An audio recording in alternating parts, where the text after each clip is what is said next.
Welcome to Uncaged Chaos. If you're new here, this is a space where people who have felt too much, held it together for too long, or gotten tired of living inside of expectations that never fit their nervous system in the first place. I'm Andy, life coach, guide, and a human who believes that healing was never meant to feel like another cage we have to contort ourselves to thrive in. This podcast isn't about fixing you. It's not about becoming more palatable, more productive, or more healed for the world. It's about loosening the bars, listening to the body, and remembering that being human isn't a problem to solve. Here we talk about nervous systems, trauma, rest, boundaries, and the quiet rebellions it takes to live a life that actually feels like yours.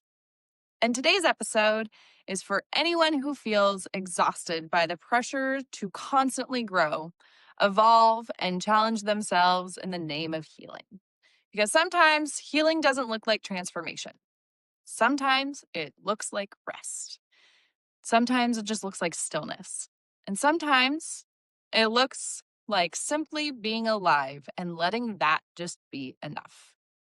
So if you're listening while tired, burnt out, or quietly unraveling, you're in the right place. Let's talk about what it means to uncage ourselves from the constant becoming. There's a particular kind of exhaustion I keep noticing lately. And not the kind that comes from doing too much in one day, but the kind that comes from living inside invisible cages. Cages made of expectations, timelines, cages made of the belief that if you're not constantly changing, growing, or healing, you're somehow failing. And today I want to open the door to that cage. Because what if healing doesn't always look like becoming? What if sometimes it looks like just loosening the bars? What if sometimes existing is just enough? Nothing in nature lives inside of a cage of constant becoming. Trees don't force themselves to bloom year-round. Fields don't apologize for going dormant. The earth doesn't explain its seasons to anyone. And yet humans have been taught to confine themselves to permanent spring. Always expanding, always improving, always reaching. But nervous systems weren't designed for captivity. They were designed for rhythm. We move through seasons just like everything else that's alive. There are seasons of spring where curiosity returns and ideas feel light again. Seasons of summer where energy flows outward and creation feels natural. Seasons of autumn where release, grieve, and shed what no longer fits. And seasons of winter where the work goes quiet and deep. Winter isn't a malfunction, it's a freedom from forcing. But winter is the season we're most likely to lock ourselves up for. Healing culture didn't set out to build cages, but somewhere along the way, it borrowed the same rules as hustle culture. We've accidentally replaced working harder with healing harder. We've turned growth into a constant challenge. We've made rest feel like something you had to justify. If you're not pushing yourself, you must be avoiding. If you're resting, you must be regressing. If you're tired, something must be wrong. And slowly, healing became just another enclosure. But here's what this does to the nervous system. Constant self-monitoring keeps your body alert. Always challenging yourself signals danger, not safety. Pressure, even spiritual pressure, keeps the system braced. The nervous system never gets to rest and never gets to feel free. You don't heal by rattling the cage harder. You heal when the door stays open long enough for your body to realize it can step out. Your body doesn't need to be convinced to heal. It just needs to feel safe enough to stop surviving. And safety isn't created through urgency, as bad as we want it to. It's created through stillness, repetition, and rest. You can't insight your way out of exhaustion. You can't even journal your way through winter faster. You can't force yourself into bloom by withholding rest. That's not growth, that's captivity. Winter seasons don't usually announce themselves loudly. They arrive through the body. You might be in a winter season if you're feeling tired in a way that sleep doesn't immediately fix. Motivation drops, even for things you usually love.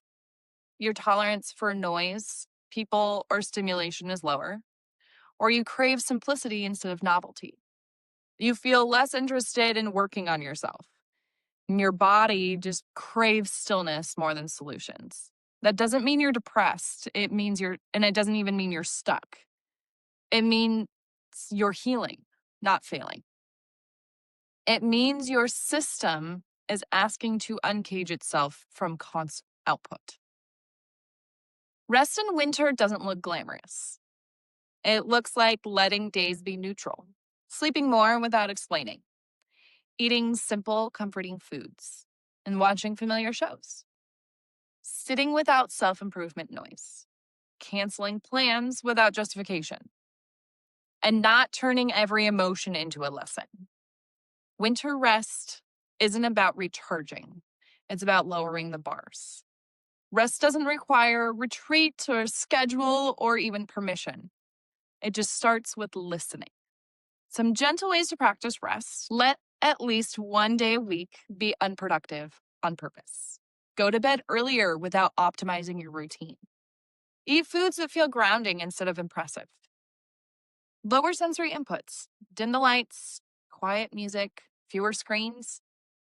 Repeat comforting activities instead of seeking novelty. Rest is not something you earn, it's something you allow. Reflection in winter is not interrogation. It's simply just witnessing. Try asking yourself what feels draining right now? What feels stabilizing? Where am I forcing clarity instead of just allowing time?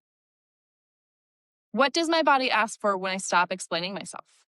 You don't need answers, you just need honesty without pressure. Reflection in winter is gentle. Instead of asking what needs fixing, ask what feels heavy, what feels supportive. Where am I pushing when my body is asking me to soften? Silence is still doing work. Joy in winter doesn't shout. It whispers in moments of glimmers. And these glimmers can look like sunlight on the floor, a warm mug, unexpected laughter, a song that doesn't drain you, one moment where your shoulders just drop. And you don't chase these moments, you let them arrive. And that's how spring begins. Not everything hard is a breakthrough. Sometimes it's just a boundary. And you cannot skip seasons. As badly as we want to rush towards spring again, if rest is refused, the body will take it anyway. But not as a punishment, but as protection. You were never meant to live in constant expansion. Growth isn't a ladder. Healing isn't linear. Rest isn't a pause. It's the field outside of the cage. If all you can do is exist, let that be enough. This is Uncaged Chaos, a space where pressure isn't mistaken for progress, where rest is respected, and where the body gets a vote. And where being human is not something you have to earn, but rather is the fucking point. So just breathe, just stay, just be.